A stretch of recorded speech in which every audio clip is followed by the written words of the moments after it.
Guatemala is a beautiful country with beautiful people. The time we've spent on our mission trips to Guatemala will forever have a special place in our hearts. Although our cultures are different, our languages are different, we share the same gift from God, a love for God's people.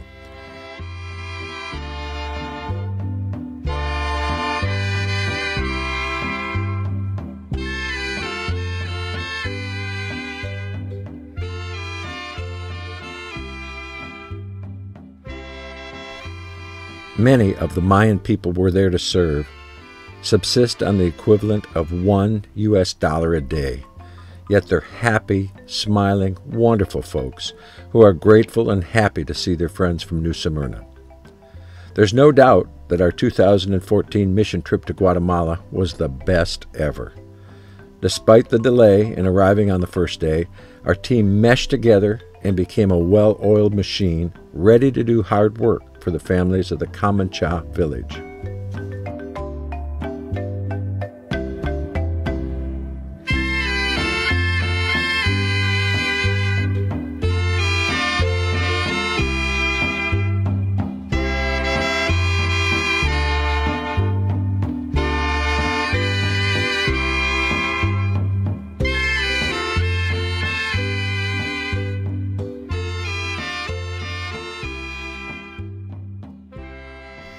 Our mission tasks at Project Salud y Paz were to help organize and prepare the classrooms at the Susanna Wesley School for the upcoming school year, and to help Aurelio, the foreman, with construction tasks, with the ultimate goal of building a new surgery center.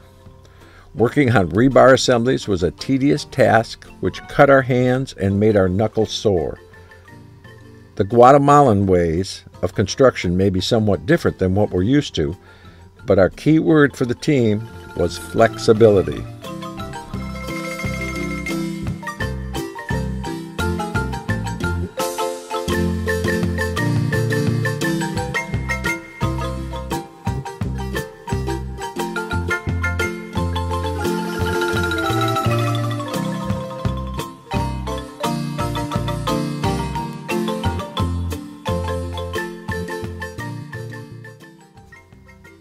Mixing cement by hand in a pile on the ground may seem a bit unconventional, but it works. The bucket brigade used to haul fresh cement to the second floor led to some aching muscles.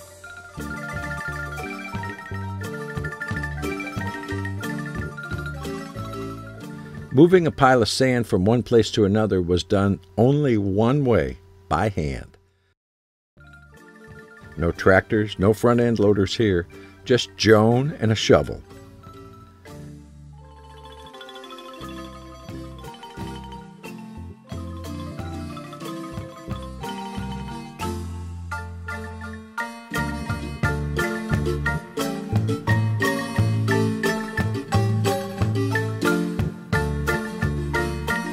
The classrooms were prepared for the new students by painting furniture, sorting supplies, setting up the library, and cleaning.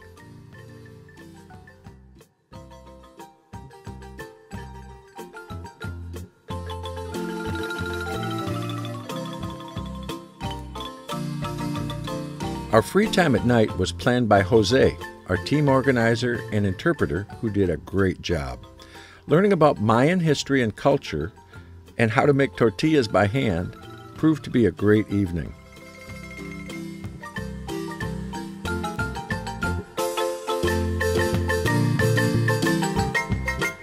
The sunset at Lake Atitlan is breathtaking, especially if you're enjoying a great meal with the team.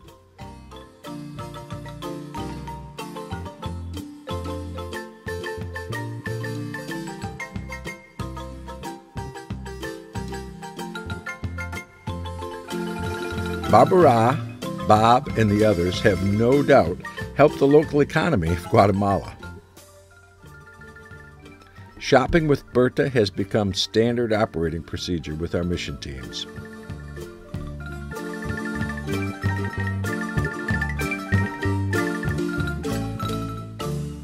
Barb has seen Joseline grow into a fine young lady over the years. The families and children like Joseline have almost become part of our extended family.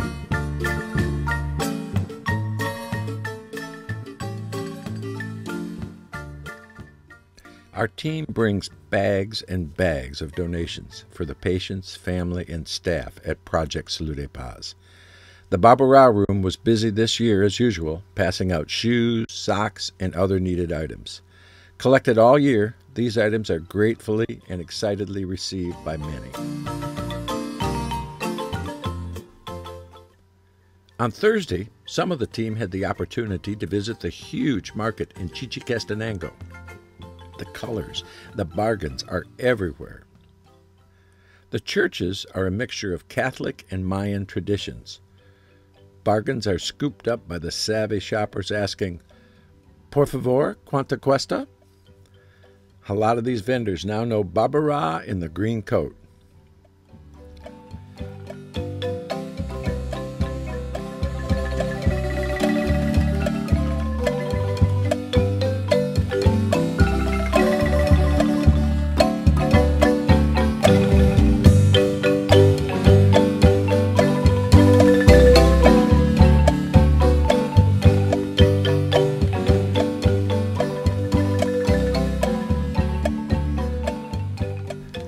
Others from the team chose to visit the Mayan villages around Lake Atitlan. After a large storm during the night, a trip across the lake seemed doubtful. Nevertheless, the hopeful explorers went down to the lakefront in the morning and found the water calming, the boat safe, and Salud y Paz founder Dr. Phil Plunk as the guide. They sailed along the shore to Santa Catarina, known for its artwork and wonderful weaving. Climbing up the hill to the town, they met a man with 2 goats on leashes. Soon realizing that he was delivering fresh milk on hoof around the town, Dr. Phil got a squirt into his coffee. While crossing Lake Atitlan, they were talking about the volcanoes surrounding the lake. One to the south was actually smoking, and there was photographic evidence to prove it.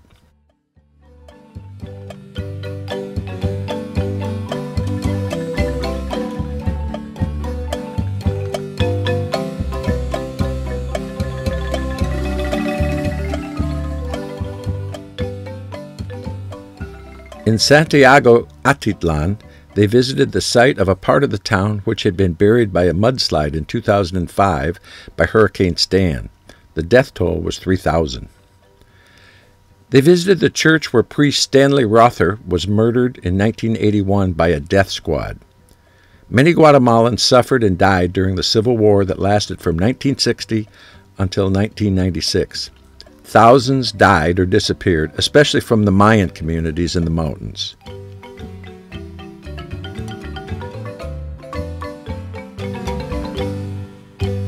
On Friday, it's back to work for a half a day. But, as Dr. Phil says, Friday always comes.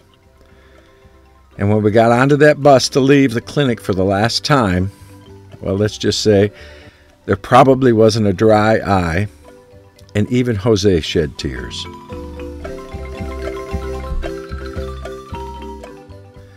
Our last 2 days were spent in Antigua, a city rich with history and many stories. This beautiful city was once the capital, but the unstable earthquake-prone valley with mountains and volcanoes surrounding each side forced Guatemala to move the capital to its current location of Guatemala City. Antigua is one of America's most enchanting colonial cities. In its day, this was one of the great cities of the Spanish Empire. It is now a UNESCO heritage site. The beauty of the city itself is the main attraction, particularly its neat, cobbled streets and grand Baroque-style colonial buildings. However, walking these cobblestone streets may be hazardous to your health. Such a wonderful city with history and beauty found around every corner.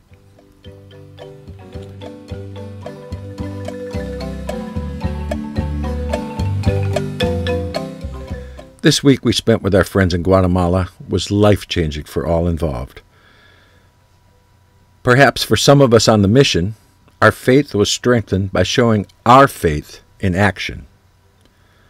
The Mayan families were happy to have spent time with old friends, made new friends, and they hope they will return soon. For all of us, the experience will be one of our best memories.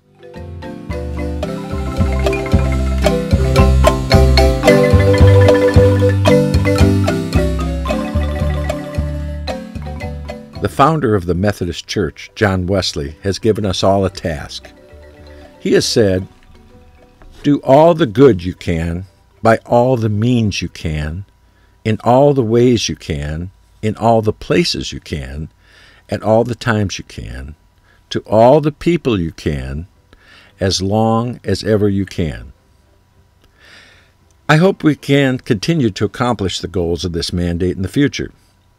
I know this team has been able to do it for the Mayan families on this mission trip in January of 2014. For information on a mission trip to Guatemala to help serve the Mayan families in the highland areas, please contact Project Salud y Paz.